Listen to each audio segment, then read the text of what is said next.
वसुदेवसुतं देवं कंसचाणूरमर्दनं देवकी परमानन्दं कृष्ण वन्दे जगद्गुरु। गुरुर्ब्रह्मा गुरुर्विष्णु गुरुर्देवो महेश्वरा गुरु साक्षात् परब्रह्म तस्मै श्री गुरुवे नमः। कस्तुरी तिलकं ललाटपटले वक्षस्थले कौस्तुभम् नासाग्रे वरमौक्तिकं करतले वेणुकरे कङ्कणम् सर्वाङ्गे हरिचन्दनं सुललितं कण्ठे च मुक्तावली गोपस्त्री परिवेष्टितो विजयते गोपालचूडामणि करारविन्देन पदारविन्दं मुखारविन्देन विनिवेशयन्तं वटस्य पत्रस्य पुटेशयानं बालं मुकुन्दं मनसा स्मरामि। सुखावसाने त्विदमेव सारम् दुःखावसाने त्विदमेव गेयम् देहावसाने त्विदमेव जाप्यम् गोविन्द दामोदर माधवेति माता यशोदा हरि को पुकारे जागो उठो मोहन नैन खोलो द्वारे खड़ी गोकुला रही है द्वारे खड़ी गोप बुला रही है गोविंद दामोदर माधवेति गोविंद दामोदर माधवेति गोविंद दामोदर माधवेति। राधे कृष्णा कृष्णा कृष्णा राधे राधे राधे श्याम श्याम श्याम राधे राधे राधे कृष्णा कृष्णा कृष्णा काय म्हणाल नव्हतो अहो सगळे टाकून द्या म्हणून लागलो मी ऐकायला की काय नाही तुम्ही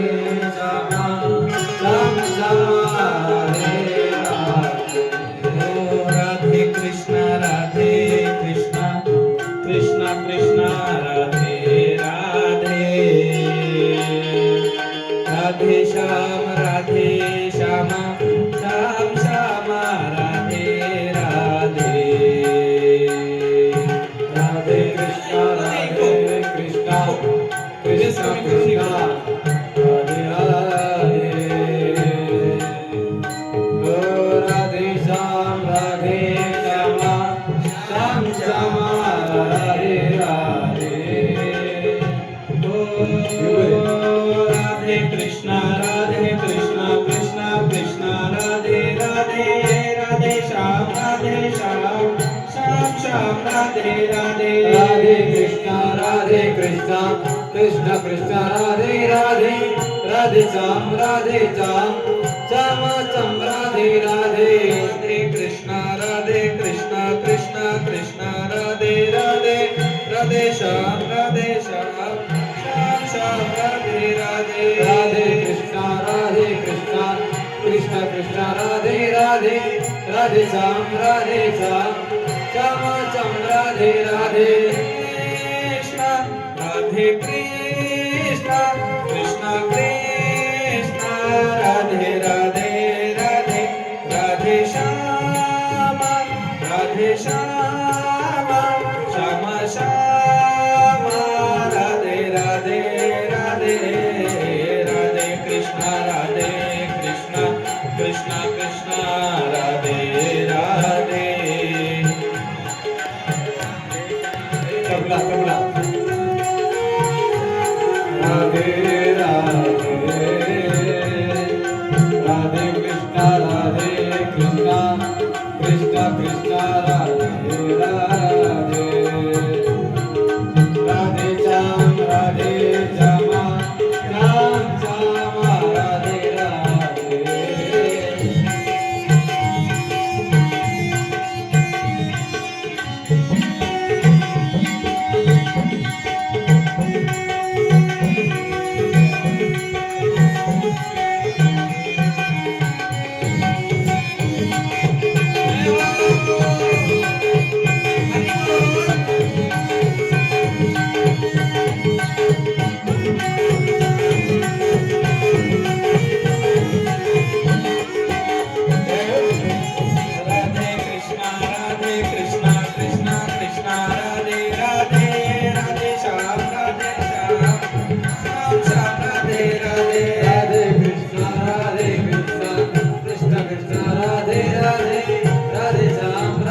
राधे राधे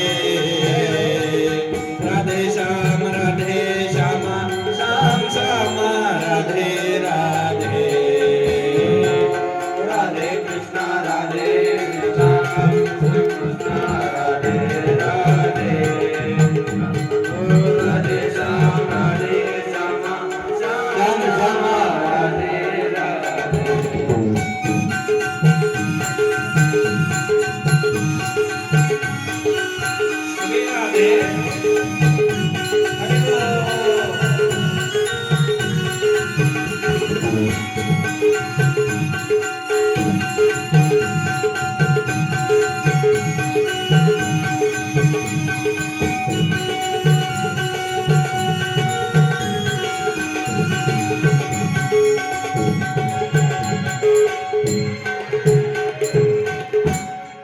गोपाल कृष्ण भगवान की जय।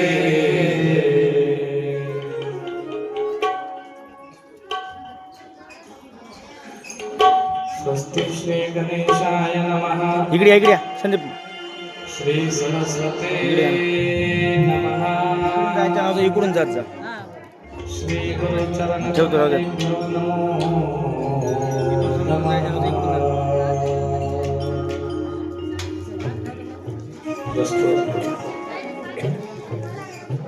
प्रारंभ भगवान सिद्धेश्वराला वंदन करून सिद्धनाथाला वंदन करून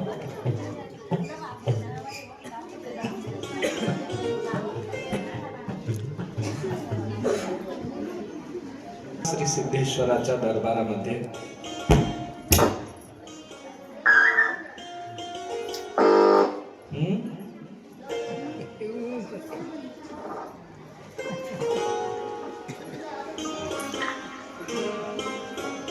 आज कथेचा 6वा दिवस. श्री कृष्ण परमात्म्याच्या कथावलोकनामध्ये तुम्ही आम्ही मागच्या 6 दिवसापासून सहभागी. वरचा आवाज यायला खायचा नाही, भोंगे कमी करून टाकतो. हे इथं मॉनिटरला आवाज दे, मॉनिटर दूर झाले वाटत त्या समोरचा वाटत. आल्या बघा बोलायला आल्या उशीरच नाही. आम्हाला अर्धा घंटा लागते एकीला चुपचाप करायला. 2-4 आल्या गोळपा करून एकदाच की पुरं बिघडून टाकते. देवानं जर अशी सवलत दिली असती व आपलं तोंड घरी ठेवून देवाला यायचं तर लई बरं झालं असतं.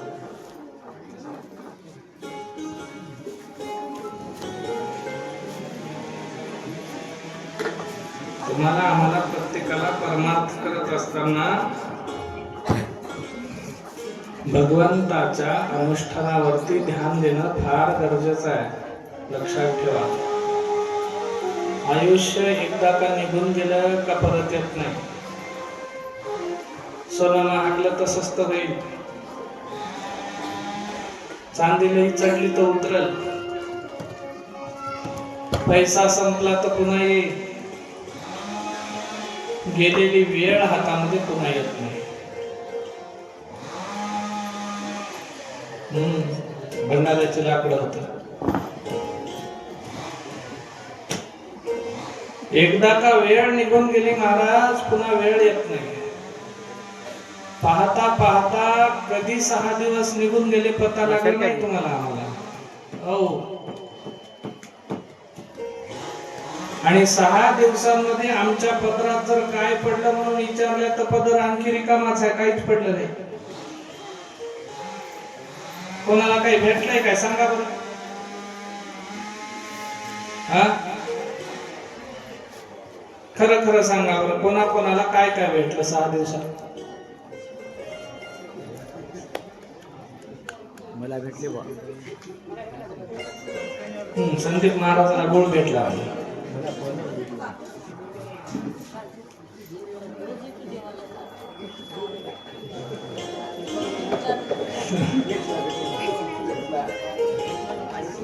वास्तविक स्वरूपामध्ये पाहसाल तर तुमच्या पदरात काहीच पडलं नाही. तुमच्या म्हणजे आमच्याही पदरात काहीच पडलं नाही.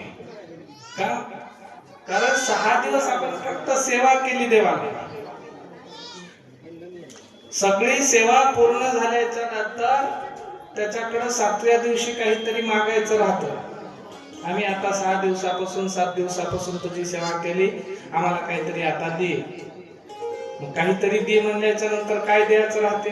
शिदोऱ्या आणल्या का सगळ्या आणले घरी केल्या का, मालकाला कोण करायला लागल्या.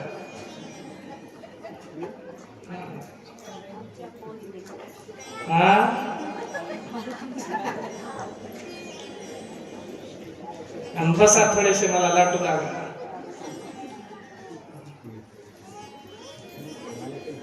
बरं, इकडच्या आणलेली किती होते, आणलीच नाही काहीतरी.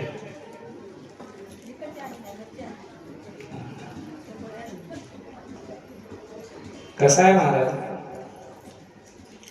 शरीराला जितकं मनुष्याला काम लागलं ना तितकं मनुष्य चांगला राहतो. उद्योगम दारिद्र्य नास्ती. सतत काम करत राहणाऱ्या माणसाचं दारिद्र्य हरण होतं.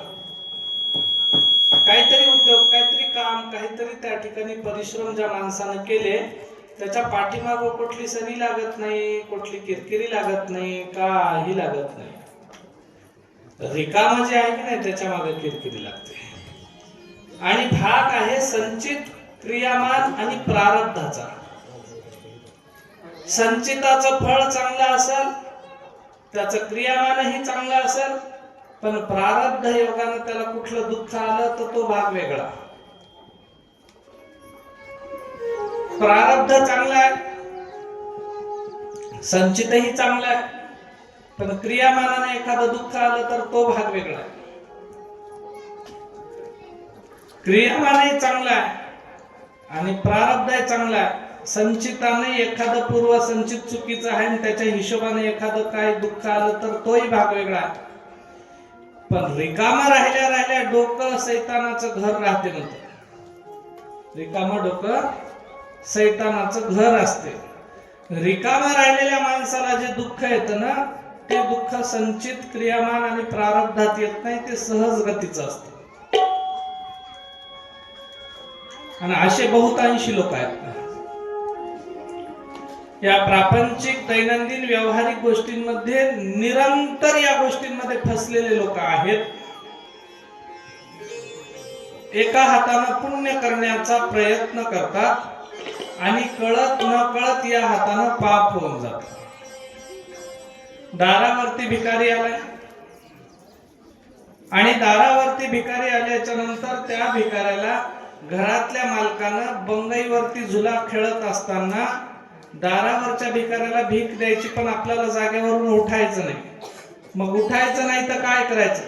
आपल्या खिशातून 10 रुपयाची बंदी काढली, ठोकळा 10 रुपयाचा काढला आणि जागेवरूनच पाळण्यावरून असा फेकला त्याच्याकडे. ते येऊन लागला टाळक्यामध्ये, जागेवरच पडलं, मेलं भिकारी. याला करायचं होतं पुण्य, पण झालं त्याचं पाप. सहज गतीनं तो फेकायला गेला त्याच्याकडे 10 रुपयाचा ठोकळा, मस्तकावर टाळक्यात लागला आणि जागेवर गेलं, महाराज पाप झालं. कधी कधी मनुष्याला प्रश्न पडतो, आम्ही आयुष्यभर चांगलं केलं, देवदेव केला, परमार्थ केला, कदाचित कधी कधी कुणाचं आम्ही वाईट केलं नाही, कधी कधी देवदेवाला कमी पडलं असेल, पण आम्ही कोणाचंच कधी वाईट केलं नाही, आम्ही आमचा रस्ता कधी सोडला नाही, आम्ही चुकीचं आचरण कधी केलं नाही, पण तरी देखील देवानं आमच्या हिश्श्याला असं का दिलं? हा फार मोठा प्रश्न जगातल्या प्रत्येकाला जीवनात एकदा तरी पडत असतो. एकदा तरी पडतो ना. पण त्या वेळेला प्रारब्ध गती किंवा दैववश आम्हाला त्या ठिकाणी त्या दुःखाला, संकटाला आणि संघर्षाला सामना करावा लागतो. पण या परिस्थितीमध्ये सुद्धा जे लोक परमेश्वराच्या प्रती समर्पित असतात, किंबहुना देवाचं नामस्मरण करत राहतात, त्या माणसांना आयुष्यात कधी कुठल्या वस्तूची कमतरता पडत नाही. भगवान परमात्मा श्री कृष्ण महाराज या ब्रजभूमीमध्ये सर्वांना आनंद देत होते. आणि आनंद देत असताना कृष्ण परमात्म्याला आता अधिकार प्राप्त झाला. अधिकार काय सहजासहजी प्राप्त होत नाही महाराज. एखाद्याला गावामध्ये अधिकार मिळवायचा आहे, त्याच्यासाठी गावाची सेवा करावी लागते, त्याच्यासाठी सर्व लोकांशी प्रेमाचं नातं बांधून ठेवावं लागतं, त्याच्यासाठी समाजाला सोबत घेऊन कामं करावी लागतात, त्यानंतर त्या ठिकाणी आपला अधिकार सिद्ध होतो. परमार्थामध्ये सुद्धा तसंच आहे. सहजासहजी सगळ्या गोष्टी मिळत नाहीत, त्याच्यासाठी अधिकार सिद्ध करावा लागतो. अधिकार सिद्ध करायचा असेल तर सर्वांशी प्रेमानं वागावं लागतं. आणि जगामध्ये प्रेमाशी वागण्याचा समूह त्या ठिकाणी संदेश हा वारकरी संप्रदायाच्या संतांनी दिला. आनंदानं वागा, प्रेमानं वागा, प्रत्येकाला सोबत घेऊन चाला आणि जीवाचं कल्याण करा.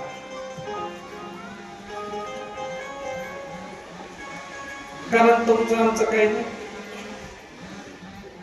मनुष्य जन्माला आला तेव्हा काही घेऊन आला नाही, जाताना देखील मनुष्य काही नेत नाही.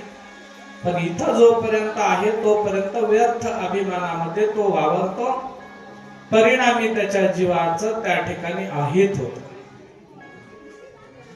अहंकाराचं अभिमानाचं ओझ घेऊन चालतात. येताना घेऊन यानास काय, जाताना घेऊन जाशील काय. नको अभिमान करू भल्या मानसा, नको अभिमान करू भल्या मानसा, नको अभिमान करू भल्या मानसा.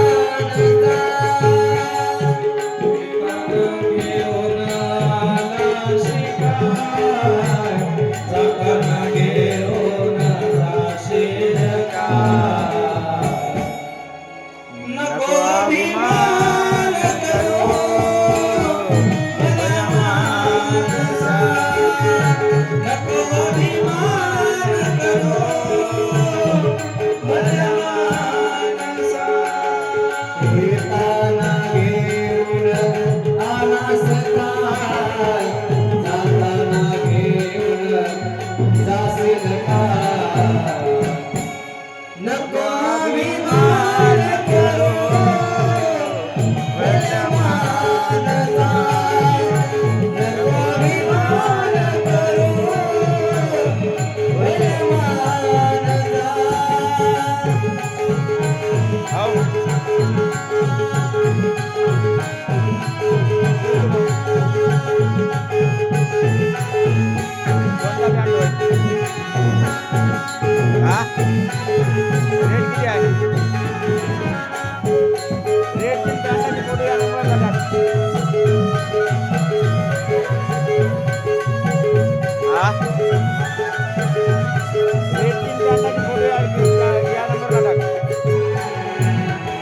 या नंबरला येताना घेऊन आला शिकाय, जाताना घेऊन जाशील काय. नको अभिमान करू भल्या मानसा, नको अभिमान करू भल्या मानसा. दोन दिसाची दुनिया छाती फुगवून चालू नको. या तुझ्या मुखातून बोल अभद्र बोलू नको. सज्जनाचा संताचा नको अपमान करू भल्या माणसा. जीवनाला येताना माणसानं काही चांगलं नाही ना, जाताना काही जाणार व्यर्थ पसारा सगळा जमा करावा लागतो.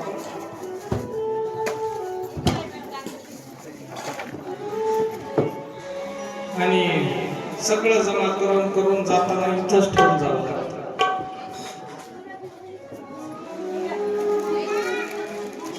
साधकानं संतांना प्रश्न केला, नेमकं सोबत जाणारी शिदोरी काय. साधकाने संतांना प्रश्न केला. महाराज म्हणले, आयुष्यभर संसाराची भरती केली, आयुष्यभर सगळ्याच गोष्टी केल्या, सोयऱ्या धैर्याकडनं याची तिने दुपटीनं पैसे आणले, देताना लवकर दिले नाही, देताना मुदलच दिले, व्याज बुडवून टाकले, बऱ्यानं तेही दिले नाही. त्याच्यानंतर याची वस्तू आण, त्याचं काहीतरी आण, याचं मीठ, त्याचं पीठ, आमचा संसार नीट करायचा प्रयत्न आम्ही केला. पण सगळं केलेलं असताना शेवटी या संसाराची किती भरती केली तरी सोबत काही जाणार नाही.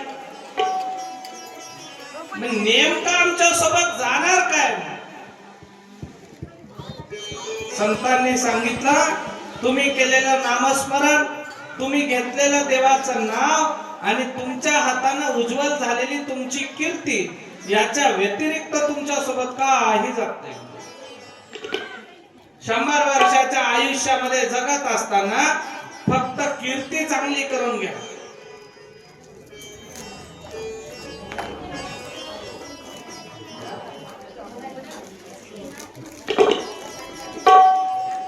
आयुष्य सुंदर आहे, त्याला संतांच्या पायावरती सजवण्याचा प्रयत्न करा.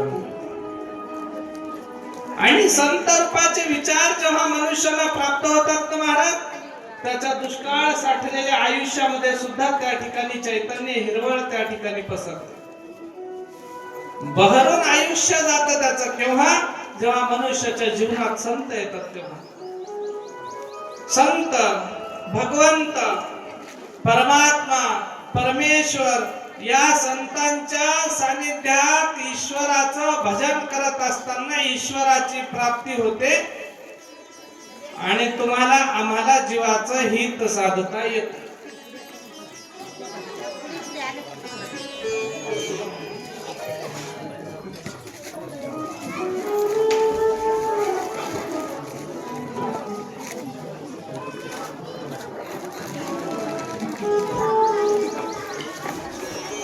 आणि म्हणून संतांच्या सानिध्यामध्ये गेल्याच्या नंतर भजन मनुष्याने केलं पाहिजे. बरं तुम्ही बारकाईने पहा बरं, एकदा सगळे जण हे शिदोऱ्या टाकायलेल्या इकडे लक्ष देऊ नका. एकदा बारकाईने तुम्ही मला एकदा तुमच्या घरातल्या सगळ्या पसाऱ्यावरती लक्ष टाका. सगळ्याच काय केलं नाही, अलमाऱ्या भरू कपडे जमा केले, दागिने केले, सणावाराला दोन चार मणी करता मोठमोठ्या पोथा जमा केल्या. त्याच्यानंतर पैसा लपू ठेवलेला तांदळाच्या डब्यात, डाळीच्या डब्यात, अलमारीत, कपड्याच्या घड्यामध्ये, खालच्या खाण्यात, वरच्या खाण्यात. पुन्हा इथले जमा करायचे, सणावाराला माहेराला घेऊन जायचं, माहेराहून एक चांगली आपले पैसे टाकून साडी घ्यायची, पुन्हा घरी येऊन सांगायचं आणखी भावकीतल्या बायाला भावाने घेतलेली होती. भावाच्या मनालाही माहित नाही, ध्यानालाही माहित नाही आपली होती कोणाची. असं करू कितीतरी जमा केलं महाराज, सगळं जमा केलं. फक्त आता एवढ्या पसाऱ्यातलं मला फक्त अशी एक वस्तू द्या जी तुम्ही जाताना सोबत घेऊन जासाल. एक नाही भेटत.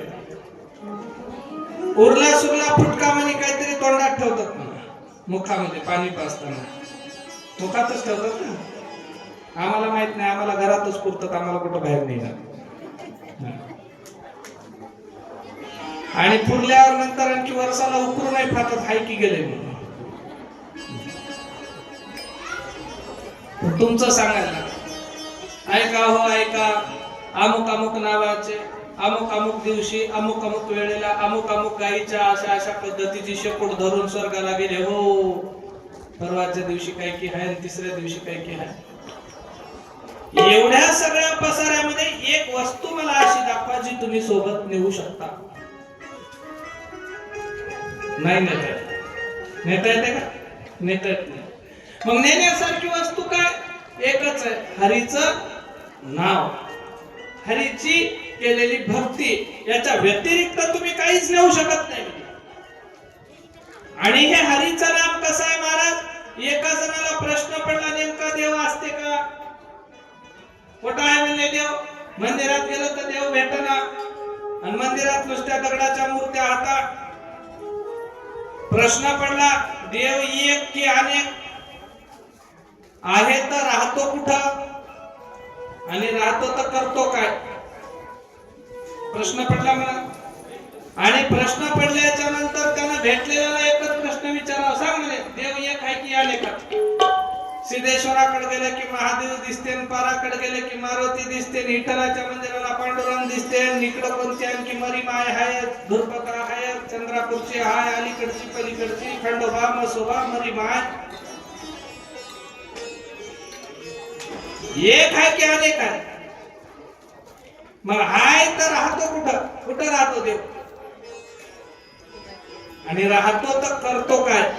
प्रश्न पडले. भेटलेल्याला एकच विचारा, भेटलेल्याला एकच विचारा. एके दिवशी माझ्यासारखे एका महाराजाला भेटले आणि महाराजाला म्हणले, महाराज तुम्ही नाही देव देव करता लोक, खरं खरं सांगा मला, देव एक की अनेक? हाय तर राहते कुठं आणि राहते तर करते काय? महाराज म्हणले, हे जरा फजितीखोर दिसायला, आपली फजिती करायचं. महाराजांनी विचारलं, तुला हे प्रश्न? महाराजांनी सांगितलं, तुला मी तुझ्या प्रश्नाचं उत्तर देतो, पण मी आज देत नाही म्हणले, 1 महिन्याच्या नंतर तुझ्या प्रश्नाचं उत्तर देतो. तू 1 महिना मला घरी घेऊन जाय, मला खाऊ पिऊ घाल, माझा पाहुणचार कर, म्हणजे मी तुला तुझ्या प्रश्नाचं उत्तर देतो. यानं म्हणला महाराज थोडासा विद्वान दिसला. चला मला घरला. राजानं घरला नेलं महाराजाला. घरच्या सेवकाला नौकर चाकराला सांगितलं महाराजाची 1 महिना चांगली व्यवस्था करा म्हणे, आणि चांगली व्यवस्था करून मी 1 महिन्याच्या नंतर येतो म्हणला इथं प्रश्नाचं उत्तर विचारायला. खाऊ पिऊ घाला. ठरलेल्या तारखेला महाराज निघून गेला. राजा निघून गेला. महाराज तिथं थांबला. या महाराजानं अशा जागी राहत असताना शेजारच्या शेतकऱ्यासोबत मैत्री केली आणि शेतकऱ्याला सांगितलं, बाबा म्हणला 1 महिन्याच्या नंतर मी दाढी बिडी करून तुझ्यासारखा चकाचक राहतो, तू काय करायचं, माझ्यासारखी दाढी वाढून केस वाढून भगवे कपडे घालून तू महाराज बनून राहायचं. हे म्हणलं त्याचा फायदा काय? काही नाही म्हणे, 1 महिन्याच्या नंतर राजा येईल आणि 3 प्रश्न विचारल, त्याच्या प्रश्नाचे उत्तर द्यायची. हे म्हणला मला राऊत कसं हाणावं, नांगर कसं हाणावं एवढं कळते, राजाच्या प्रश्नाचे मी काय उत्तर देऊ. ते महाराज म्हणले मी शेतकरी बनून तुझ्या पायापाशी बसतो आणि तू महाराज बनून आसनावर बसायचं, आणि तुला जेव्हा राजा प्रश्न विचारेल तेव्हा फक्त एकच गोष्ट सांगायची म्हणले की राजा काय साधा प्रश्न विचारलास, या प्रश्नाचं उत्तर तर माझा सेवेकरी देईल म्हणायचं. म्हणजे तुझ्या पायापाशी मी राहील.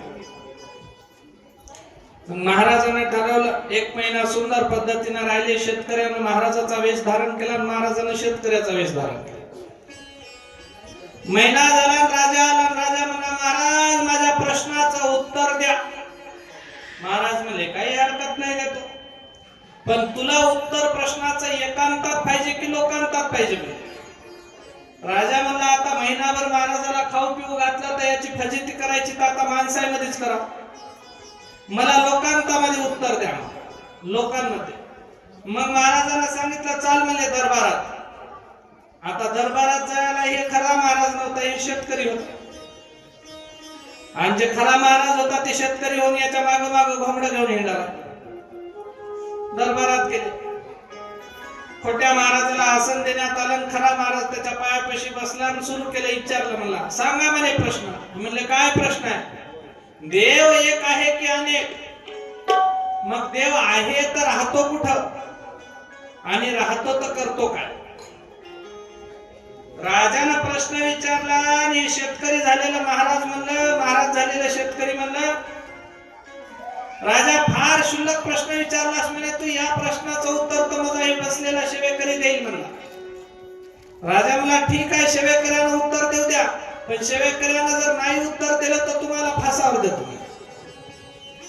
म्हणलं काही हरकत नाही, दोन्हीकडून फजिती आली. आता सोंग घेऊन महाराज झालो, आणि महाराज झाल्यावर राजा म्हणला नाही प्रश्नाचं उत्तर दिलं तर फासावर देतो. आता करावं तर काय करावं सांगा मला महाराज प्रश्न, तुम्ही माझा सेवेकरी तुम्हाला उत्तर दे. आता हे मूळचं शेतकरी महाराज झालेलं बाजूला बसला, शेतकऱ्याकडे झालं. शेतकऱ्याचं सोंग घेतलेल्या महाराजाकडे प्रश्न आला. महाराज म्हणजे पहिला प्रश्न आहे देव एक की अनेक. राजा या प्रश्नाचं उत्तर द्यायचं असेल तर एक मोत्याची माळ आणून दे म्हणजे मला. मोत्याची माळ आणली. आणल्याच्या नंतर एक परात आण म्हणजे एक थाटली, एक परात थाली. काय म्हणता तुम्ही परात म्हणता काय, थाटली काय म्हणता, परात. हा मग ते परात आणली. महाराजांना ते मोत्याची माळ तोडली, त्याच्यातले सगळे मणी त्या ठिकाणी त्या परातीत टाकले, आणि राजाला म्हणला मोज म्हणलाय तिथे. राजाने एक मणी घेतला. हो का म्हणला हे एक. महाराज म्हणले हो. टाकलं बाजूला. हे म्हणला हो का हे 2. राजा म्हणला 2. महाराज म्हणले 2 कुठं आहात. हे म्हणला हे. ते म्हणले हातात किती आहात. 1. मग 2 कसं म्हणायला लागला. ते म्हणला हे गणित आहे, मला गणित सांगू नको, हातात किती आहात ते सांग. ते म्हणला 1. टाकून दे बाजूला. हे म्हणला हे 3. महाराजांना विचारलं 3 कुठं आहात. ते म्हणलं गणित. गणिताचं सांगायचं नाही, हातात किती शिल्लक हात ते सांगायचं. ते म्हणलं 1. टाकून दे बाजूला. एक एक एक एक करता अख्ख्या पिलटातले मनी संपले, पण आकडा एकच आहे. ते म्हणलं असं कसं लागत. ते म्हणलं असंच असते. अरे जसं हातात धरल्याच्या नंतर एक शिल्लक राहतो, तसं देवाला जर तुम्ही शोधायला गेले तर सृष्टीचा देव एकच आहे. तो वेळोवेळी हे मनी जितके स्वरूप आहेत, मनी जितके आहेत तितके रूप देवाने घेतले म्हणला. कधी तो राम झाला, कधी तो कृष्ण झाला, कधी सिद्धेश्वर झाला, कधी खंडोबा झाला, कधी दत्त महाराज झाला, कधी कृष्ण झाला, कधी कुठल्या ना कुठल्या स्वरूपामध्ये प्रत्येकाला भेटलाय. त्यानं हा अवतार धरला आणि बाजूला टाकला, दुसरा धरला. पण जेव्हा शोधायला गेले किती आहे तेव्हा हातामध्ये शिल्लक एकच राहिला. मग देव या जगामध्ये अवतार किती असो, परमात्मा परमेश्वर एक आहे. त्याच्यामुळे देव अनेक नाहीत, एकच आहे. एकच एक एक एक एक तो अनेक तो भरला असे घटोघटी. एका वाचून दुसरा नाही, अनेक पहा तुम्ही शेवटी. देव किती? एकच. मग पहिला प्रश्न मिटला. हे म्हणलं दुसरा प्रश्न, मग देव एक आहे तर आहे, देव राहतो कुठं? देव राहतो कुठं? हे म्हणलं आता देव कुठं राहतो हे जर दाखवायचं झालं तर मला थोडस दूध पिवावं लागेल, मला चांगलं अंगात ताकद यावं लागेल मला थोडी. एक मोठी कटोरी भरून त्या ठिकाणी महाराजाच्या पुढे दूध आणण्यात आलं. मग दूध आणल्याच्या नंतर महाराजांना ती कटोरी घेतली दुधाची. इकडे लक्ष ठेवा, ठेवायचं जरा असं लक्ष. महाराज बोंबलून मेला तरी तुम्हाला काय फिकीर वाटत नाही. राजानं समोर दुधाची कटोरी आणून ठेवली. आता त्या महाराजांना प्यायची, ते महाराजांना असं पोट धरलं हलवायला लागले. किती वेळचं त्याला अर्धा तास लोटला. आणि अर्ध्या तासाच्या नंतर राजा म्हणला, महाराज हे काय करायला लागले म्हणला तुम्ही? ते म्हणले, अरे राजा याच्यात या दुधामध्ये तूप आहे म्हणा, तूप. आणि ते तूप मी शोधायला म्हणला. तूप निघाल्याच्या नंतर तूपच खातो, जराशी ताकद आली, बुद्धी वाढली की तुला देव कुठं राहते ते सांगतो म्हणून मी तूप काढायला म्हणायचं. राजानं सांगितलं या दुधातलं तूप काढायचं असेल तर अगोदर काय करावं लागतं? त्याला तापवावं लागतं. तापवल्याच्या नंतर विरजण घालावं लागतं. विरजण घातल्याच्या नंतर त्याला मंथन करावं लागतं, रई लावावी लागते. रई लावल्याच्या नंतर त्याच्यावरचं लोणी बाजूला काढावं लागतं. लोणी काढल्यावर लोण्याचं तूप होतं. एवढ्या सहजासहजी त्याच्यातलं तूप निघत नाही मला दुधातलं. मंथुनी नवनीता तैसे गेला.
वाया व्यर्थ कथा सांडला.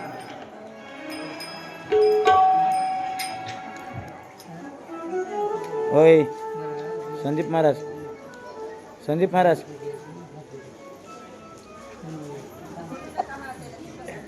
संदीप महाराज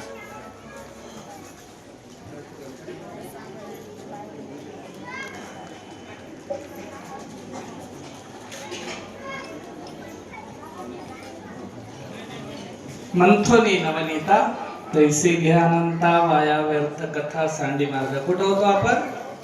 या कटोरीतल्या दुधामध्ये बोट घालून किती वेळा हलवलं तरी तूप येत नाही, त्याच्यासाठीची एक प्रक्रिया. राजा म्हणला असं काही येत असते का? म्हणला किती वेळचं खेळायला लागले तुम्ही.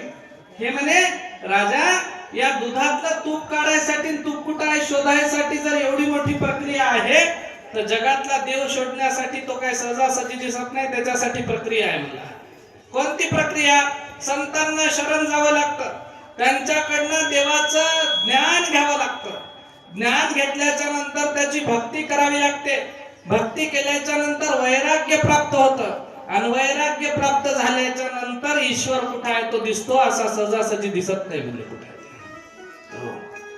मी म्हणलं ठीक आहे. आता तिसरा प्रश्न, मग आहे देव, ज्ञान भक्ती वैराग्याच्या नंतर प्राप्त होतो, पण असलेला देव नेमका करतो काय?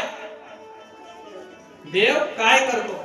त्यावेळेला या महाराजांना या शेतकऱ्यांना सांगितलं याच्यासाठी गुरु करावं लागते. मला देव काय करते माहिती आहे. हे म्हणलं ठीक आहे, कोणाला करू? त्यानं म्हणलं आता तुला माझ्याकडनं प्रश्नाचं उत्तर पाहिजे तर मलाच गुरु कर. ते म्हणलं ठीक आहे, आजपासून तुम्हाला गुरु मानलं, गुरु केलं. मला सांगा म्हणे देव काय करतो. त्यानं सांगितलं गुरु जर मला मानलं असतं तू सिंहासनावर शिष्य बसला असेल, मी गुरु भईला बसलो म्हणे. आधी तू खाली ये. त्याला खाली बोलवलं. राजा भईला बसला आणि गुरु सिंहासनावरती शेतकरी झालेले बसले. आणि सिंहासनावर बसल्याच्या नंतर राजाला म्हणला डोक्यावरचा मुकुट काढून माझ्या पायावरती ठेव. काढला मुकुटन पायावरती ठेवला. महाराज आता तरी सांगा देव काय करतो? महाराजांना सांगितलं देव नेमकं हेच करतो. म्हणला 1 मिनिटाच्या अगोदर तू राजा मी रंक होतो, 1 मिनिटाच्या नंतर मी राजाच्या सिंहासनावर तू माझ्या पायापाशी बसलास. नेमका देव हेच करतो, राजाला रंक बनवतो, रंकाला राव कधी बनवतो हे कळू देत नाही. म्हणजे देव दुसरं काही करत नाही. सत्कर्माची गती मनुष्याची चांगली असली तर त्याला देव त्या ठिकाणी एका उच्च स्तरापर्यंत घेऊन जातो, आणि कर्माची गती जर चुकीची असली तर देव त्याला एकदम खालच्या थरावरती एखादा दरिद्री सारखा त्या ठिकाणी त्याचा अस्तित्व बनवतो. त्याच्यामुळे देव काय करतो तर फक्त आणि फक्त या सृष्टीची अशी घडामोड करत असतो, दुसरं काही करत नाही. परमात्मा श्री कृष्णाचं चरित्र इतकं सुंदर होतं की त्या गोकुळामध्ये लोकांचं मन भरून गेलं. दिव्यतेनं, आनंदानं, चैतन्यानं सगळे लोक हर्षोल्लासित आहेत. आणि लक्षात ठेवा, तुम्हाला मी एक गोष्ट कायम सांगायला लागलो, सुख दुःख समे कृत्वा लाभा लाभो जया जय. मनुष्याच्या जीवनात सुख आलं म्हणून कधी हुरळून जाऊ नका आणि दुःख आलं म्हणून कधी खचून जाऊ नका. कारण ज्या वेळेला माणसाला माझ्या जीवनात आज मोठं सुख आलं, आता मला कशाचीच कमी नाही, ही परिस्थिती जेव्हा उद्भवते त्याच सुखाच्या पाठीमागे दुःख येण्याची शक्यता असते. त्याच्यामुळं सुख आलं म्हणून लगेच हुरळून जाऊ नका. ते सुख किती वेळ टिकल याची गॅरंटी नाही. हो, एका नाण्याच्या 2 बाजू आहेत, सुख आणि दुःख. टिकल किती वेळ हे कळत नाही महाराज. म्हणून सुख आलं म्हणून हुरळून जाऊ नका. दुसरी गोष्ट, कृष्ण परमात्मा आहे, आनंद वाटला सगळ्याला. आता गोकुळातल्या लोकांचा आनंद परम सीमेवरती आहे, चरम सीमेवरती आहे. पण त्याच वेळेला कंसानं डाव खेळला. डाव खेळल्याच्या नंतर कंसानं काय केलं महाराज? आपला एक दूत, आपला एक प्रतिनिधी, आपला एक नेतृत्व करणारा माणूस त्या ठिकाणी या गोकुळामध्ये पाठवला. सोन्याचा रथ आहे, दिव्य रथ सजून त्या ठिकाणी मथुरेकडनं यमुनेच्या तटाला ओलांडून, यमुनेच्या नदीला ओलांडून त्या ठिकाणी या गोकुळामध्ये एक सुवर्ण रथ आलेला आहे. आणि त्या रथावरती एक अक्रूर नावाचा प्रतिनिधी त्या ठिकाणी कंसाचा आलाय. कृष्ण परमात्म्याच्या घरी, नंदराजाच्या घरी येऊन सांगतो की नंदराजा, कंसानं फार मोठी कुस्तीची स्पर्धा ठेवलेली आहे. तुमचा मुलगा कृष्ण आणि तुमचा दुसरा मुलगा बलराम, या दोनही मुलांना मी आमंत्रण देण्यासाठी इथं आलोय. कुस्तीच्या स्पर्धेचं त्यांना निमंत्रण आहे आणि उद्या आपल्या इथं 2 दिवसाला कुस्त्या होतात. एखाद्या पहिलवानानं कुस्तीचं निमंत्रण नाकारायचं नसतं. भले भले मोठे वीर असे असणारे राक्षस तुमच्या पोरांनी मारलेत. मग आता कंसानं कुस्तीचं निमंत्रण पाठवले, तुमच्या पोरांना लढाईसाठी कुस्तीसाठी पाठवा. नंद राजानं सांगितलं आम्ही आमचं लेकरू पाठवणार नाही. अक्रूर महाराज म्हणले नाही, जर निमंत्रणाचा स्वीकार केला तर कंस या रुजभूमीवरती गोकुळावरती आक्रमण करेल म्हणले, मग तुमची काही खरी नाही. तरी नंद राजा म्हणले आम्ही पाठवणार नाही. त्यावेळेला अक्रूरानं दुसरा डाव टाकला. अहो वसुदेव, नंद राजा, वसुदेव महाराजांनी देवकी माता हे कारागृहात आहेत आणि ते मूळचे या कन्हैयाचे वडील आहेत, जन्मदाते आहेत, आणि त्यांना कारागृहातनं सोडवायचं आहे, तुम्ही असं कसं कराल? त्यावेळेला या अक्रूरजी महाराजांनी सांगितलं आणि ही बातमी त्या ठिकाणी यशोदा मातेने ऐकली. यशोदा माता म्हणते का हो, हा चांडाळ अक्रूर काय म्हणायला लागलाय? कृष्ण आपला मुलगा नाही का? वसुदेव देवकीचा मुलगा आहे म्हणून का म्हणतोय हा? नंद राजा म्हणले यशोदे, अगं खरी गोष्ट आहे, कारण लहानपणी जेव्हा हे लेकरं जन्मली ना, तेव्हा तुझ्या पोटी मुलगी जन्मली होती. तिला मथुरेच्या कारागृहात पाठवण्यात आलं आणि वसुदेव देवकीच्या पोटी जन्मलेले हे बाळ इकडे घेऊन येण्यात आलं. यशोदा म्हणली तुम्ही त्या चांडाळासोबत मिळाले का? तुम्हाला काही दिलंय का? त्यानं काही धन सोनं नाणं देण्याची लालूच दाखवली का? तुम्ही आपल्या लेकराला लोकांचं लेकरू का म्हणताय? यशोदा माता म्हणल्या असं बोलू नका. नंद राजा म्हणले नाही का यशोदे, खरंच कृष्ण आपला मुलगा नाही, तो वसुदेव आणि देवकीचा. यांचं बोलणं घरात चालू होतं. आजपर्यंत कधी सोन्याचा रथ न पाहिलेल्या लोकांनी गोपिका त्या ठिकाणी गवळणी आल्या. कृष्णाच्या दारामध्ये येऊन पाहतात वसुदेव देवकीचा हा जो चाललेला विषय आहे यशोदा आणि नंदाच्या मुखातनं त्या गवळणी ऐकायला लागल्या. आणि गवळणी येऊन यशोदेला म्हणतात, यशोदा, ए यशोदा, काय आहे का हे अक्रूर नावाचा व्यक्ती कशासाठी आलाय का हा? यशोदा मातेनं सांगला, बाई आपल्या कृष्णाला मथुरेला घेऊन जाण्यासाठी. गवळणींच्या पायाखालची माती सरकली महाराज. गवळणी त्या ठिकाणी यशोदेला म्हणतात, यशोदे, आम्ही कृष्णाला नेऊ देणार नाही, आम्ही त्याला अडवून धरू, आम्ही कृष्णाला या गोकुळ सोडून जाऊ देणार नाही. त्यावेळेला अक्रूरजी महाराज सांगायला लागले जावं लागल. नंद राजा म्हणजे जावं लागल. कृष्ण परमात्मा तितक्यात बाहेरून आले आणि यशोदा मातेला म्हणतात या गवळणी का आम्ही कृष्ण त्या ठिकाणी जाऊ देणार नाही. रथाच्या पुढे आडव्या झाल्या आणि त्या अक्रूराला शिव्या द्यायला लागल्या महाराज. अक्रूराला शिव्या देऊन त्या ठिकाणी, चांडाळा, दुष्टा, आमचा प्राण हेरण्यासाठी इथं आलास का काय? आमच्या कृष्णाला नेण्यासाठी आलास का काय? अरे ज्याच्याकडे बघून आमचा दिवस निघतो, ज्याच्याकडे बघून आम्ही आमचं देहभान हरपून जातो, त्या कृष्णाला तू नेण्यासाठी आला. आणि कृष्ण परमात्मा ज्या वेळेला जाण्यासाठी सज्ज होतात त्यावेळेला सगळ्या गवळणी अडवण्याचा प्रयत्न करतात. देव म्हणले, अक्रूर महाराज चला लवकर इथून, आता जर आपण इथे जास्त वेळ घालवला तर ह्या गवळणी आपल्याला जाऊ देणार नाही. कृष्ण परमात्मा निघालेले आहेत, रथावरती ताटकन बसले. जाताना यशोदा मातेने सांगितलं, कृष्णा, अरे जायचंच होतं तर आमचा प्राण घेऊन जायचा होतास. त्यावेळेला यशोदा मातेला कृष्ण म्हणले, माता, मी जीवनामध्ये आयुष्यात कुठेही जरी गेलो तरी मला त्या ठिकाणी यशोदानंदन म्हणूनच त्या ठिकाणी जाणतील आणि नंदराजाचा नंदलाल म्हणूनच त्या ठिकाणी जाणतील. मी तुमचाच मुलगा आहे, पण मला नियतीच्या पुढे जावं लागेल. अशा पद्धतीचं त्या ठिकाणी सांगण्यात आलं आणि सुंदर पद्धतीने रथावरती त्या ठिकाणी कृष्ण परमात्मा बसले, निघाले. मथुरेच्या दिशेने कृष्ण जात आहेत. जाता जाता राधिकेची भेट घेतली. राधिका, मी चाललो ग, मला जायचंय. त्यावेळेला या राधिकेनं सांगितलं, जा म्हणले, तुला जर माझा प्राणच घ्यायचा होता तर असा घ्यायचा होता, पण असं जाऊन माझ्या प्राणाचं त्या ठिकाणी हरण का करतोस? त्यावेळेला देवानं सांगितलं, मला काय आनंद वाटत नाही राधा तुला सोडून जायला, पण नियतीनं माझ्यावरती असा डाव टाकलाय की मला तुला सोडून जावं लागेल. तू आनंदात राहशील, तू त्या मथुरेमध्ये राजपाट त्या ठिकाणी उपभोगशील, पण आम्ही काय करायचं? त्यावेळेला कृष्ण परमात्म्याने आपल्या कमरेची बासरी काढली, राधेच्या हातात दिली. राधेला सांगितलं, राधा, माझ्या जीवनाचा आनंद म्हणजे माझी बासरी आहे. आणि हे काय म्हणले, बासरी, आजपासून मी बासरी वाजवणं सोडून देतोय, तुला मी बासरी देऊन टाकली. काय तेरी अखियों में पास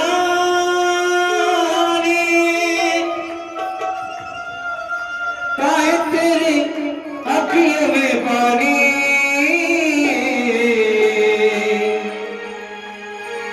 प्रेम दीवानी राधा कृष्ण दीवानी प्रेम दीवानी राधा कृष्ण दीवानी प्रेम दीवानी राधा कृष्ण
कृष्ण परमात्म्यानं राधिकेला सोडण्याचा निर्णय घेतला.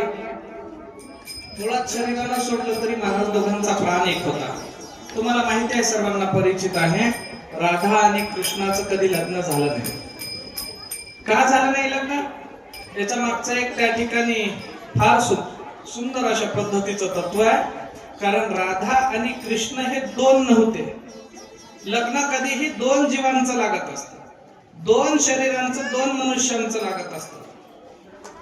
स्त्री आणि पुरुष या दोन विभागांचं त्या ठिकाणी लग्न लागत असतं. पण राधा आणि कृष्ण हे वेगळे नव्हते, ते एकच होते, म्हणून त्यांचं लग्न लागलं नाही. जगरीतीच्या नियमानं आयन यादव याच्याशी राधिकेचं लग्न लागलं खरं, पण ते जगाच्या रीतीनं, पण ते कधीही त्या ठिकाणी एक झाले नाही. आणि कृष्ण परमात्मा आणि राधिका कधी वेगळे झाले नाही, एकच होते. त्याच्यामुळं प्रेमाची सर्वोत्तम परिभाषा म्हणजे राधा आणि कृष्ण. सुंदर प्रेम आहे, पण सोडावं लागलं. आयुष्यात लक्षात ठेवा, जिच्यावरती आपण सगळ्यात जास्त प्रेम करावं, कधी कधी तीच वस्तू आपल्यापासून हिरावल्या जाते. त्याच वस्तूचा कधी कधी आपल्याला त्याग करावा लागतो. म्हणून कधी प्राप्त झालाय म्हणून आनंद व्यक्त करू नका, निघून गेलाय म्हणून दुःख व्यक्त करू नका. ही कृष्ण परमात्म्याच्या जीवनातलं चरित्र कथा कळते ना. कृष्णदेव गेले, मथुरेमध्ये आले. मथुरेत आल्याच्या नंतर कृष्णानं त्या ठिकाणी एका कुब्जेचा उद्धार केलेला आहे. एक पिसाळलेला हत्ती देवावरती बलरामांवरती सोडण्यात आला होता. त्या हत्तीलाही कृष्ण परमात्म्यानं त्या ठिकाणी काय केलं? आपल्या शरणागतीला. चाणूर, मुष्टिक नावाचे सारखे मोठे मोठे दैत्य पैलवान होते, सर्वांचं हलन कृष्ण परमात्म्याने केलं. आणि शेवटी त्या ठिकाणी बारी आली ती आपल्या लाडक्या मामाची. आणि मामाच्या पाठीमागं कृष्ण परमात्मा लागले, महालामध्ये गेले. भले मोठं युद्ध त्यांचं दोघांचं झालं. आणि युद्ध झाल्याच्या नंतर कृष्ण परमात्म्यानं फार मोठी कुस्ती, ज्या कुस्तीचं आमंत्रण घेऊन अक्रूरजी महाराज गोकुळामध्ये आले होते, त्याच कुस्तीचं आमंत्रण स्वीकारून कृष्ण परमात्म्यानं द्वंद्व युद्ध त्या ठिकाणी त्या कंसासोबत केलं आणि कंसाला धारातीर्थी पाडून जमिनीवरती पाडून त्याच्या छातीवरती बसले आणि दोन बुक्यांचा त्या ठिकाणी एकत्रित मारा दन छातीवरती केला आणि कंसाचा प्राण हरला, कंसाचा वध झाला, पाप या पृथ्वीवरचं नाहीस झालं आणि सुंदर पद्धतीने देवाने या पृथ्वीला पापातून मुक्त केलं. गोपाल कृष्ण भगवान की जय, बोल कृष्ण कन्हैया लाल की जय. एकदा सुंदर भजन घेऊया आणि नंतर पुढच्या कथेकडे वळू.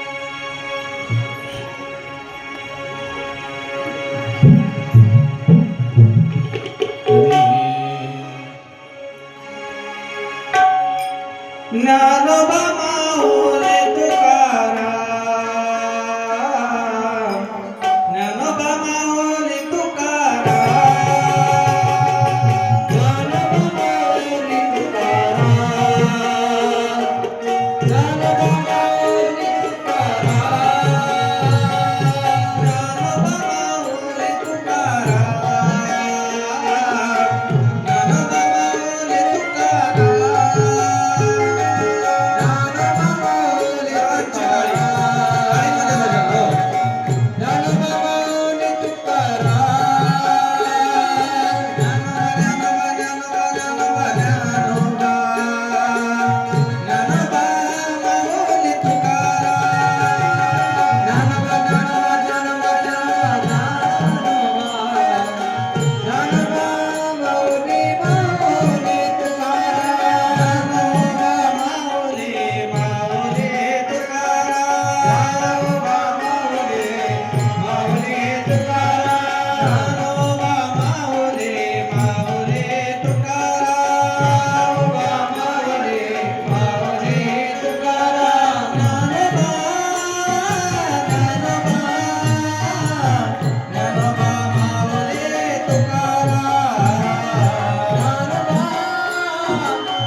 देवाची पुन्हा एकदा प्रतिष्ठापना झाली. पृथ्वीवरच्या पापाचं त्या ठिकाणी थोडस क्षालन झालं. संपूर्ण पाप पृथ्वीवरचं संपलं असं मी तरी म्हणत नाही, बोल की पण पापातनं पृथ्वीला थोडीशी सुटका भेटली. कंसाचा सासरा आता जावयाला काही इजा पोहोचली, तिथून पडा मग वर येऊ काय किती म्हणत तिथूनच पडा वरी जमना जायला, तिथूनच पडा. असं झाल्याच्या नंतर काय कामाचं? नीट बोलाय येणं, नीट दिसणं, नीट बघाय येणं. आता आपल्याला काळजी वाटायली, आता त्याच्यात बकळ हाऊस आहे वर यायची, पण आपल्याला पडल बा लागेल नवं म्हणून माणसं. काल आम्ही मला वाटतं आपल्या देसाईंकडे आम्ही जेवायला गेलो होतो. अशीच अवस्था, जेवणाला आम्ही बसलो आणि त्यावेळेला ते हात जोडायला यायला लागले. मग हात जोडायला येताना थोडस घरच्याला फिकीर वाटायली, पडतात का काय. मी म्हणलो सुखासुखी जेवायचं भक्तून पडतील ताटावर. हो, नंतर ते म्हणले बापू म्हणले काय करावं, चांगलं शरीर होतं तेव्हा आम्हाला काही देव करा वाटला नाही, काही नाही, आम्ही असंच राहिलो. आता बकळ देव करा वाटतं, पण आता हातात काहीच राहिलं नाही, कारण शरीर साथ देईना गेल्यावर काय अर्थ आहे. लेकरं खूप भाविक निघाले, पण आता आपल्याला थोडीच येते महाराज. ज्याच्या हृदयाची भावना त्याची आहे, ज्याच्या शरीराची वेदना त्याची आहे. बाकीचे किती हळहळ केले तरी ती वेदना आपल्याला अनुभवायला येत नाही, किंवा एखाद्याचं दुःख आपल्याला वाटून घेता येत नाही. देवानं तुम्हाला नशीबवान त्या ठिकाणी फार मोठं नशीब दिले का आहे, तोपर्यंत परमार्थ गोडीनं करून घ्या. आणि ते तुमच्यासाठी, आमच्यासाठी, सगळ्यांसाठी आहे, यांच्यासाठी आहे, ह्या सगळ्यांसाठी. पुन्हा हातपाय पडल्यावर पुन्हा काय अर्थ आहे महाराज? देवाचं नाव चांगलं येईल, परमार्थ सिद्धीला न्या. देवानं कंसाची हत्या केली, आपले आई वडील वसुदेव आणि देवकी, महाराज उग्रसेन सर्वांना कारागृहातून सोडलं. उग्रसेन महाराजांना राज्याच्या गादीवरती बसवलं, आणि राज्याच्या गादीवरती बसवल्याच्या नंतर कृष्ण परमात्म्याचा आणखी जास्त अधिकार सिद्ध झाला. काय म्हणून अधिकार सिद्ध झाला महाराज? की देवानं या जगतातला सगळ्यात मोठा दैत्य, द्वापार युगातला सगळ्यात मोठा सामर्थ्यशाली क्रूर असणारा दैत्य कंस, त्याचं त्या ठिकाणी हनन केलं. यादवांचं राज्य वाचवलं. उग्रसेन महाराज आणि राणी पद्मावती यांच्या पोटी जन्मलेला हा कंसानं त्या ठिकाणी फार मोठ्या संत जनांना, धर्माला, देवाच्या नावाला त्रास दिला, आणि तुमचं आमचं त्या ठिकाणी फार मोठं पतन करण्याचा प्रयत्न केला. पण देवाचं नाव कधी या सृष्टीतनं बुडत नाही, आणि दैत्य कधी अमर होऊ शकत नाही. पण या कंसाचा सासरा जरासंध, मगध नरेश, मगध राज्याचा राजा होता. आणि जरासंध का, जरा नावाच्या राक्षसीनं 2 पिंडांना एकत्रित करून जन्मू घातलेलं एक लेकरू, राजाने टाकून दिलेले 2 पिंडांना एकत्र केलं, आणि त्याच्यावरती जादूटोणा केला, माया केली, आणि त्याच्यातनं लेकरू जे जन्माला आलं त्याचं नाव जरा नावाच्या राक्षसीनं पिंडांची संधी केली, म्हणून त्याचं नाव जरासंध पडलं. तो मगध देशाचा राजा होता. कितीतरी राजांना, कितीतरी महाराजांना, सम्राटांना कोंडून ठेवलं त्यानं. इतकं सामर्थ्य त्याच्यामध्ये, हजारो हत्तींनी इतकी ताकद त्याच्यामध्ये होती. त्याच्याशी कोणी युद्ध करायला गेलं, कुस्ती खेळायला गेलं तर तो कोणालाही आटपत नव्हता, एवढा सामर्थ्यशाली. आणि त्या जरासंधानं एकदा, 2 वेळा, 3 वेळा, 4 वेळा, 5 वेळा, 18 वेळा मथुरेवरती आक्रमण केलं. किती वेळा? 18 वेळा. आणि प्रत्येक वेळेला कृष्ण परमात्म्याने तिथून पळ काढला, कारण त्याच्यासोबत सामना कोण करावा? देवाला माहित होतं कोणाचं मरण कुठं, कुणाच्या हातानं आणि कधी आहे, त्याच्यात आपण हस्तक्षेप करू शकत नाही. मग या जरासंधाचं मरण भीमाच्या हाताने लिहिलं होतं. देव म्हणजे आपण काला मधात लुडबुड करायचं, म्हणून देव प्रत्येक वेळेला पळून जात होते. म्हणून देवाचं नाव रणांगण सोडून पळतात, म्हणून रणछोड झाले तर नाव पळकुटा म्हणले. तर देव म्हणले किती नाव बटाटा, आम्हाला काय आता त्याची काय नाही भीडभाड, आम्हाला काय त्याची लाज नाही म्हणले. कोणी चोर म्हणतं, कोणी कपडे चोरले म्हणतं, कोणी लोणी दही दूध चोरले म्हणतं, आम्हाला त्याची फिकर नाही.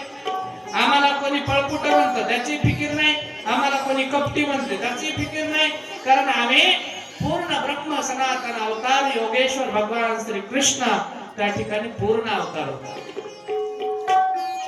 आणि मग 18 वेळा आक्रमण झाल्याच्या नंतर या मगध नरेशाचा सामना आपण करू शकत नाही. मग याला जेव्हा मारायचं तेव्हा मारायचं, पण आपण किती वेळा पळायचं. म्हणून या कृष्ण परमात्म्यानं सगळ्या यादवांची बैठक घेतली आणि सांगितलं आपण काय करू, आपलं राज्य दुसरीकडे हलवू. हे म्हणले आता कुठं जायचं, एवढं सुंदर गाव आहे आणि एवढं गाव सोडून दुसरीकडे कुठं जाऊ. त्यावेळेला देव म्हणले काळजी करू नका. विश्वकर्मा महाराज आणि कुबेर महाराजांना देवानं सहाय्यतेला बोलवलं आणि देव शिल्पी असणारे विश्वकर्म्यांना बोलवून घेऊन देवानं विनंती केली. देव म्हणले विश्वकर्मा महाराज आमची तुम्हाला विनंती आहे. विश्वकर्मा म्हणले देवा ब्रह्मांडाचे मालक तुम्ही आणि तुम्ही विनंती करायला लागले का. देव म्हणले ते ब्रह्मांडाच्या मालकाचं सांगू का, इथं माणूस बनून जन्माला आलो. तुम्हाला आमची विनंती आहे, आम्हाला एक सुंदर नगराची रचना करून द्या, एका सुंदर नगरीचं निर्माण करून द्या. ती चहूकडे पाण्याने वेढलेली असली पाहिजे, पाण्याच्या मधात, आणि सोन्याची नगरी असली पाहिजे. अशी सुंदर आम्हाला नगरी निर्माण करून द्या. देवानं विनंती केली. कुबेर महाराजांची सहायता आणि विश्वकर्मा महाराजांची शिल्पकला, सुंदर अशा पद्धतीची सोन्याची नगरी निर्माण झाली. यादवांना ती नगरी देण्यात आली आणि त्या नगरीचा राजा आता उग्रसेन महाराज म्हणले मला करू नका, कारण एवढं मोठं राज्य निर्माण केलं कृष्णानं, मग या कृष्णालाच त्या नगरीचा राजा करा. नगरीचं नाव होतं द्वारिका आणि राजाचं नाव झालं द्वारिकाधीश. बोल द्वारिकाधीश भगवान की जय, कृष्ण कन्हैया लाल की जय. सुंदर अशा द्वारका नगरीचा राजा कृष्ण परमात्मा, पूर्ण द्वारका नगरीचे कारभारी बलरामजी, वसुदेव महाराज, देवकी माता, उग्रसेन महाराज आणि 56 कोटी यादवांचं द्वारका नगर त्या ठिकाणी झालं आणि त्या नगरीचा राजा कृष्ण परमात्मा झाले. एक मला वाटतं चहा आपली तयार आहे. 10 मिनिटाचा ब्रेक घेऊया आणि त्यानंतर आपली उर्वरित कथा आपण साध्य करूया. गोपाल कृष्ण भगवान की जय. आजूबाजूला गेले तरी इथंच येऊन बसा. धन्यवाद.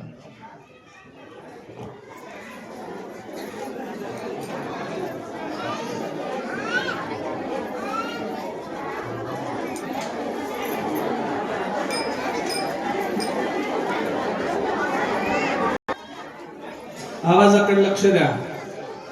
आज आपल्या इथं तुम्ही इंस्टाग्राम वरती रील्स पाहिले असतील, युट्यूब वरती बापा युवाई राम राम हो म्हणायचं.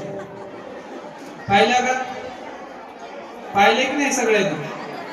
ते जे त्याच्यातले रील स्टार आहेत ते तिघही जण त्या ठिकाणी त्यांची टीम या ठिकाणी आपल्या इथं आज कृष्ण परमात्म्याचे विवाह आणि भागवत कथेला भेट द्यायला यायला लागले.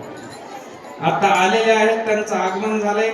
जेव्हा ते इथे येतील त्यांची जोरदार टाळ्या वाजून स्वागत करायचं. हो बाई राम राम म्हणतात नाही. आमचे बालमित्र असलेले आमचं जन्मगाव उंचगाव खुर्द या ठिकाणचे उमेश पाटील शिंदे आणि त्यांची सर्व टीम, ऋषी कदम आणि ही त्यांची रील्स बनवणारी पूर्ण टीम या ठिकाणावरती आलेली आहे. 2-3 खुर्च्या गेले तिकडच्या.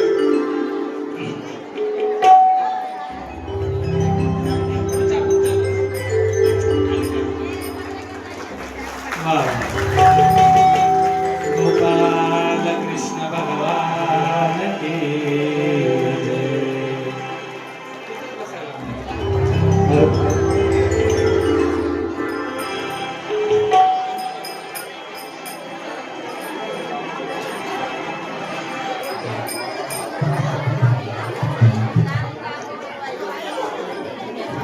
एकदा सर्व पुरुष मंडळी आजूबाजूला असलेले सर्वांनी इकडे समोर या. उमेश शिंदे आणि ऋषी कदम आणि विशाल मोरे हे सुंदर अशा पद्धतीचे आपले लाडके सर्वांचे बापू, त्यानंतर युवाई आणि काय पुढचा कंटेंट काय बाई तिघही या ठिकाणी आलेले आहेत आपल्या कथेला सिद्धेश्वराचं दर्शन आणि कथेची भेट घ्यायला. आमचे लहानपणीचे बालमित्र असणारे उमेश शिंदे, त्यानंतर त्यांचे सर्व मित्र, सर्वांसाठी सर्वांनी जोरदार टाळ्या वाजवायच्या. विवाह सोहळा इथं आता पार पडेल. त्यानंतर त्यांचे सत्कार होतील आणि आपल्या कथेची आरती समाप्ती होईल. गोपाल कृष्ण भगवान की जय. जरा धीरे से बजाना बंसी बजाने वाले, बंसी बजाने वाले, मुरली सुनाने वाले, मुरली सुनाने वाले, मुरली सुनाने वाले. धीरे से बजाना बंसी बजाने वाले, धीरे से बजाना बंसी बजाने वाले, बंसी बजाने वाले, मुरली सुनाने वाले,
मुरली सुनाने वाले,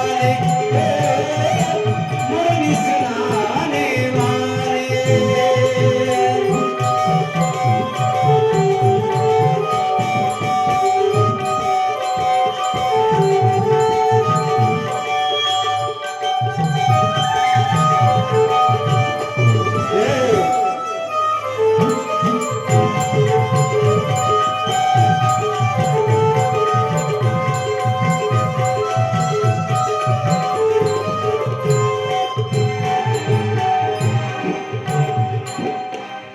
गोपाल कृष्ण भगवान की जय.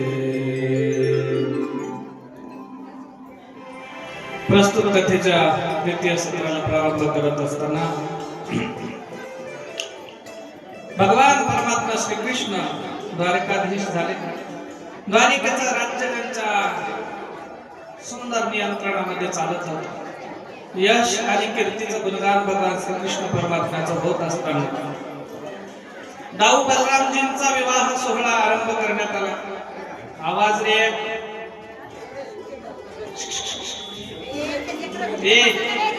त्या तुम्ही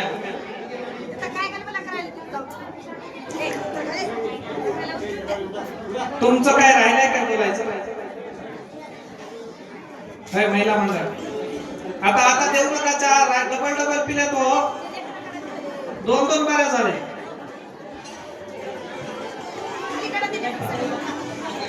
इथं गर्मीनं माणसं बेजार राहते ना चहा कुठली पिऊ वाटत. कृष्ण परमात्मा द्वारिकाधीश भगवान योगेश्वर श्रीकृष्ण त्या ठिकाणी द्वारिकेचं नियंत्रित सुंदर अशा पद्धतीचं यादवांचं राज्य चालवत असताना दाऊ बलरामजींचा विवाह सोहळा आरंभ करण्यात आला. मोठा भाऊ असल्या कारणाने आता लहानाचे लग्न कधी व्हायले मोठ्याचे कधी व्हायले आता काही ताळमेळ राहिला नाही महाराज तितकंच. पण पूर्वीच्या काळामध्ये मोठ्या भावाचं लग्न झाल्याशिवाय लहानाची सोयरी होत गेली नाही. आणि दाऊजी महाराजांचं लग्न झालं. आता कृष्ण परमात्म्याचं लग्न व्हायचं होतं खरं, पण देवाच्या मनात काय चालतं हे आपल्याला व्यक्त करता येत नाही, सांगता येत नाही. आणि पूर्वीच्या काळामध्ये काय व्हॉट्सअपही नव्हतं, इंस्टाग्राम नव्हतं, त्याच्यानंतर फेसबुक नव्हतं, ट्विटर, स्नॅपचॅट हे काही त्या ठिकाणची साधनं नव्हती.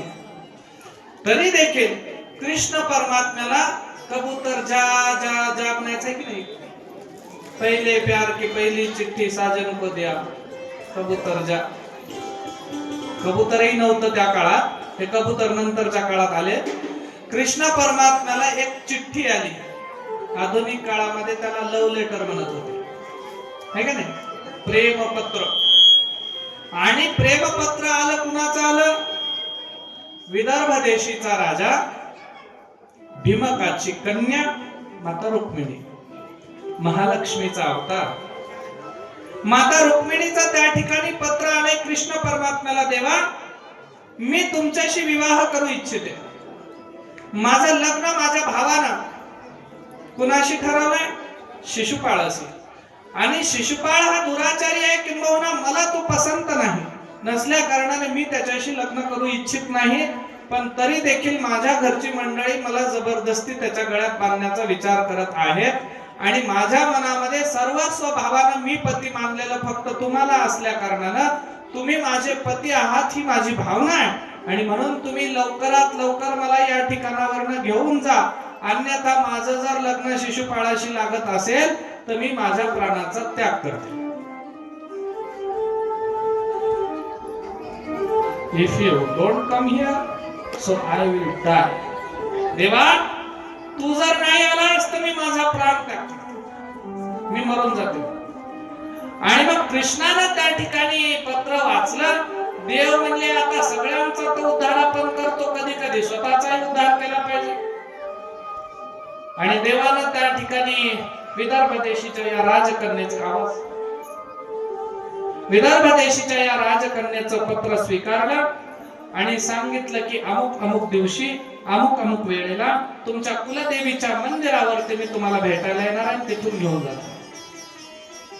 ठरल्या वेळेप्रमाणे पूर्वीची लोक महाराज वेळेची कटिबद्ध होती. रुक्मिणी मातेने आपल्या घरच्यांना सांगितलं की मी कुलदेवीच्या दर्शनाला चाललेली आहे. 2 दास्या, 1 सारथी. आणि रुक्मिणी माता आपला रथ घेऊन कुलदेवीच्या दर्शनाला आले.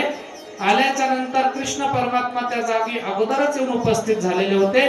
कृष्णजींनी माता रुक्मिणीकडे पाहिलं, देवीचं कुलदेवीचं दर्शन घेऊन रुक्मिणी मातेने त्या ठिकाणी बाय बाय केला आणि आपल्या 2 दास्यां सारख्याला सांगितलं आता मी तुमच्या सोबत येणार नाही, तुम्ही आपल्या राज्याकडे परत जा. रुक्मिणी माता कृष्ण परमात्म्याच्या रथामध्ये बसल्या आणि त्या ठिकाणी द्वारकेच्या दिशेने निघालेल्या. वाटेत रुक्मया आणि शिशुपाळ या दोघांची भेट कृष्णासोबत झाली. अडवण्याचा प्रयत्न केला, पण मेहुणा असल्या कारणानं आणि एक आतेभाऊ असल्या कारणाने कृष्णजींनी त्यांचा पराजय केला आणि त्यांना सोडून दिलं. रुक्मिणी मातेला द्वारकेला आणलं. द्वारकेला आणल्याच्या नंतर सर्वांना आनंद पसरला, कारण आपल्या देवानं आपल्या पट्टराणीला आणलेलं आहे. आता औपचारिक पद्धतीनं फक्त त्यांच्याशी विवाह व्हायचा शिल्लक असल्या कारणानं या द्वारकेमध्ये मोठा उत्सव सोहळा साजरा झाला, प्रारंभ झालेला आहे. पूर्वीची लग्न जास्त दिवस चालायची, आता 2 दिवसात कार्यक्रम आटोपतो महाराज. द्वारिकेमध्ये मोठा विवाह आरंभ उत्सव त्या ठिकाणी झालेला आहे आणि सुंदर पद्धतीनं उत्सव, ढोल नगारे ताशे मंगल वाद्य त्या ठिकाणी वाजायला लागले आणि रुक्मिणी माता आणि कृष्ण परमात्म्याच्या सुंदर स्वयंवराचा सोहळा त्या ठिकाणी प्रारंभ झाला. गोपाल कृष्ण भगवान की जय. सुंदर अशा कृष्ण परमात्म्याचं आगमन या ठिकाणावरती होईल, त्यानंतर विवाहाला प्रारंभ होईल. बोल गोपाल कृष्ण भगवान की जय, कृष्ण कन्हैया लाल की जय, द्वारिकाधीश भगवान की जय. चला, अक्षदा, हळद आणि 2 युवाई, नवरी नवरदेवाचे मामा, ओवाळणी करणारी आत्या आणि त्यांच्या सोबतचे सगळे वराडी करवल्या सकोने सर्वांनी सज्ज राहायचंय आणि आपण विवाहासाठी कृष्ण परमात्म्याचं स्वागत करायचं. चला. स्वागतं कृष्ण सुस्वागतं कृष्ण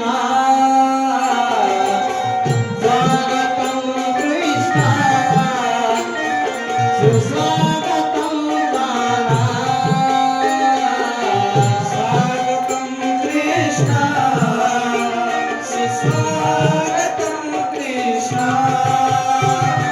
स्वागतं कृष्ण सुस्वागतं कान्हा स्वागतं कृष्ण सुस्वागतं कान्हा स्वागतं कृष्ण सुस्वागतं कान्हा स्वागतं कृष्ण सुस्वागतं कान्हा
चला, दोन युवा वेट करा.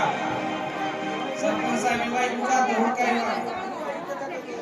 ए बाई जवळ या नका जवळ या उचलत तुम्ही का? थोडं मामा काय आमटी बिमटी? ओ मामा मामा अरे अरे तुम्ही पाठीमागे या की मामा थोडा कदम विशाल मोरे हे एक रील स्टार म्हणून आपल्या अख्ख्या महाराष्ट्रामध्ये त्यांची ख्याती आहे. त्यांचं आगमन या विवाह सोहळ्याच्या निमित्तानं आपल्या गावामध्ये झालंय आणि या ठिकाणी नवरदेवाची आत्याबाई म्हणून आत्याबाईला विनंती आहे की आत्याबाई करायची आहे. तर तिन्ही रील स्टारचं मनापासून तुम्ही जाती गावकऱ्यांच्या सर्व वतीनं लोक स्वागत. फार म्हणजे नशिबान आहात कारण सिद्धेश्वराच्या याच्यात एवढे नवाजलेले कलाकार तुमच्याकडे याही म्हणून त्या ठिकाणी भेटले. वा वा टाळ्या वाजवा सर्वांनी.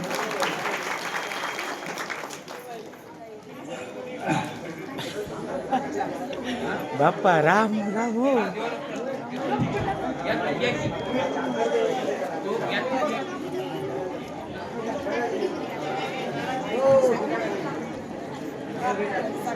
हे इथं चालू आहे तुम्ही काय काळजी करू नका चालू आहे इथं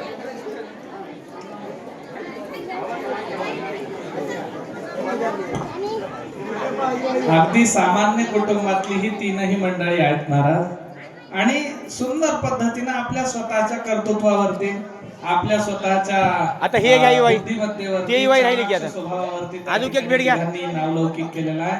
आपल्या या पूर्ण परिसराचं मराठवाड्याचं महाराष्ट्राचं त्यानंतर नांदेड जिल्ह्याचं सर्वांचं नावलौकिक त्या ठिकाणी केलं आणि आपल्या लाडके आमदार संतोषजी बांगर साहेबांचे ते लाडके तिघही त्या ठिकाणी आहेत.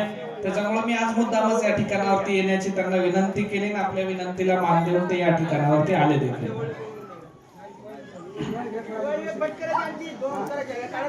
घ्या की तेच होत का आता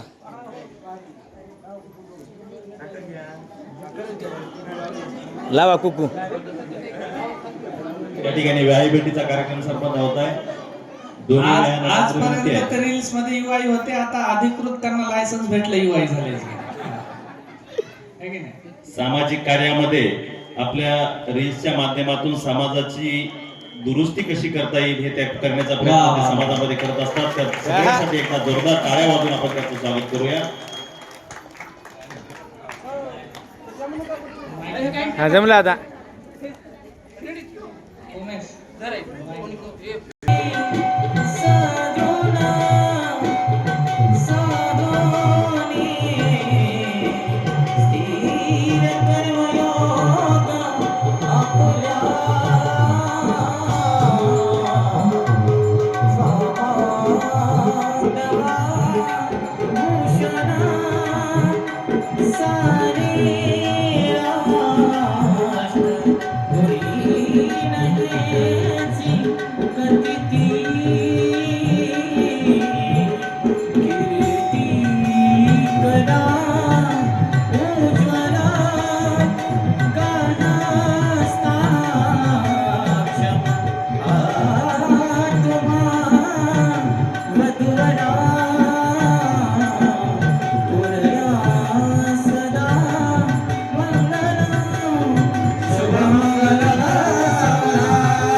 विवाहाच्या पश्चात बाहेरगावून आलेले गावकरी मंडळी सर्वांना भोजनाची व्यवस्था याच ठिकाणावरती केलेली आहे. विवाहाच्या नंतर भगवान परमात्म्याची आरती होईल. आरतीच्या नंतर उर्वरित काम त्या ठिकाणी प्रारंभ होतो.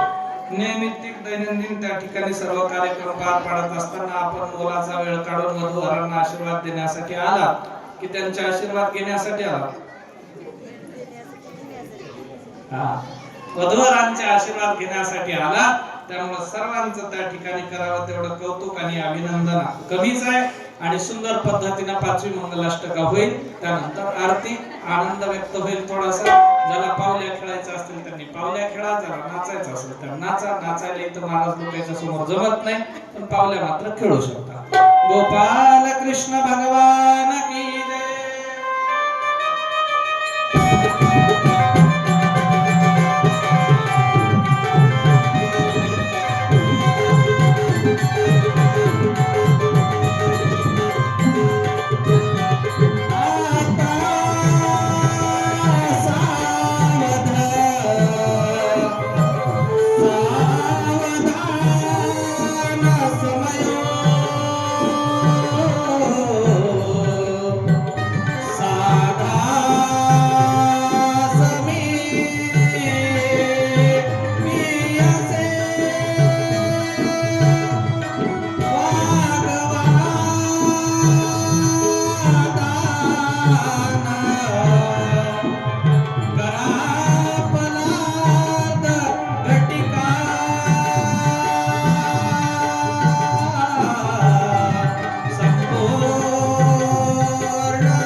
वर्माला उभ्या सर्वांनी एवढं उभे राहा. ऐका.